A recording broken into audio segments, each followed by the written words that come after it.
Complete की थी और 6 महीने पहले ही उसे एक अच्छी इंटरनेशनल कंपनी में जॉब मिली थी। सैलरी बहुत बढ़िया थी, लेकिन अब कार्तिक के फिजूल के खर्चे बहुत बढ़ गए थे।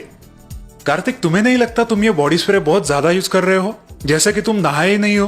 पापा, घर से ऑफिस पहुंचने तक पसीने से दूसरा स्नान हो जाता है, इसलिए बहुत स्प्रे यूज करना पड़ता है। अच्छा, ठीक है, लेकिन आज शाम वो पोस्ट ऑफिस वाले जोशी आ रहे हैं। एक हाथ सेविंग सर्टिफिकेट ले लेना। पापा, मुझे अभी कुछ इन्वेस्टमेंट वगैरह के बारे में सोचना नहीं है। Let me enjoy. Kartik office के लिए निकलता है और दीपक सोच में पड़ते हैं। आजकल के नौजवानों को पैसे की वैल्यू ही नहीं है। शायद वक्त ही इन्हें कुछ सिखाएगा। कार्तिक अपने दोस्तों के साथ कैंटीन में बैठा है। सारे दोस्त घर से लाया हुआ टिफिन खा रहे हैं, लेकिन कार्तिक बाहर से खाना ऑर्डर करता है। क्यों भाई कार्तिक, लगता है आजकल चाची के हाथ का खाना तुम्हें पसंद नहीं आ रहा। अरे हाँ, लेकिन रोज उस महंगे वाले होटल से खाना ऑर्डर करोगे तो आधी सैलरी इसी में खत्म हो जाएगी। आखिर हम कमाते किस लिए हैं? पापी पेट के लिए ही ना। दीपक चाय पी रहा है और देवयानी बहुत सारी हरी मटर छिल रही है।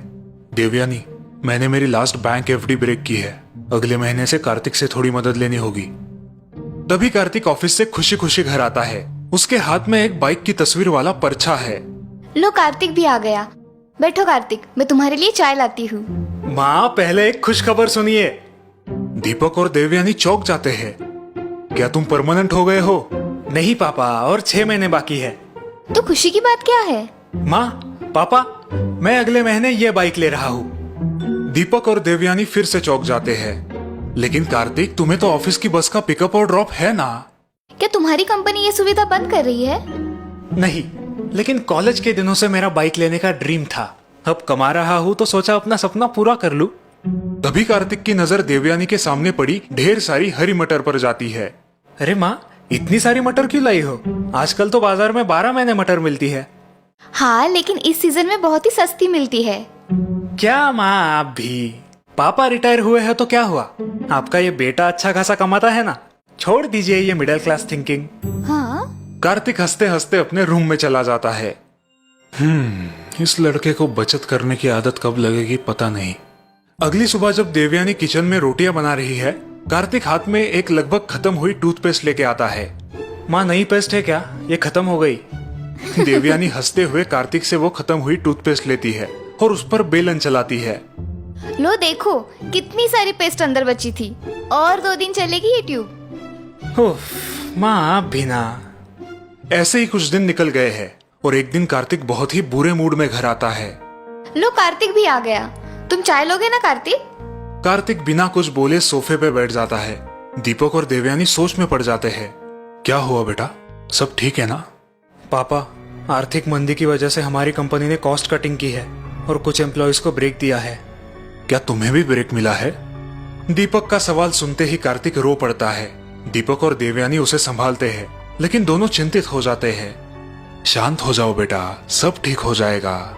जॉब से निकाले जाने के बाद कार्तिक का रूटीन बदल जाता है। नए जॉब के लिए वो कोशिश कर रहा है, लेकिन कहीं पे वैकेंसी नहीं है। घर में बैठे बैठे उसकी उदासी बढ़ रही है। कभी नहीं सोचा था कि ऐसा वक्त आएगा। पापा की जमा पूंजी भी खत्म हो रही है और मैंने तो कभी कुछ सेविंग्स की ही नहीं। उल्टा खर्चे बढ़ा के रखे हैं। बाइक का ईएमआई, मोबाइल का ईएमआई, पता नहीं कैसे निभा पाऊंगा। हॉल में दीपक और देवयानी बातें कर रहे हैं। बड़े अच्छे मूड में है। तुम्हें याद है हमने शादी के बाद पहली फिल्म कौन सी देखी थी? हाँ बिल्कुल, मैं कैसे भूल सकती हूँ। आप मुझे थिएटर में अकेला जो छोड़ के आए थे, भूल ही गए थे कि मैं आपके साथ हूँ। तभी कार्तिक वहां आ जाता है और उनको हंसते खेलते देख अचरज में पड़ जाता है। कार्तिक, आज शाम हम फिल्म देखने का प्लान बना रहे हैं, तुम चलोगे ना? माँ की बात सुन के कार्तिक रोने लगता है। दीपक और देवयानी चकित होते हैं। क्या हुआ बेटा, रो क्यों रहे हो? पापा, माँ, मुझे पता है आप बहुत तकलीफ में हैं, लेकिन मुझे बुरा ना लगे इसलिए खुश रहने का दिखावा कर रहे हैं। दिखावा? ऐसा क्यों लग रहा है तुम्हें? घर का इनकम सडनली आधा हुआ है और आप फिर भी इतना खुश कैसे रह सकते हो, जैसे कि सब कुछ नॉर्मल है। कार्तिक की बात सुन के दीपक और देवयानी हंस पड़ते हैं। कार्तिक और उलझन में पड़ता है। आप हंस क्यों रहे हो? क्या मैंने कुछ गलत कहा है?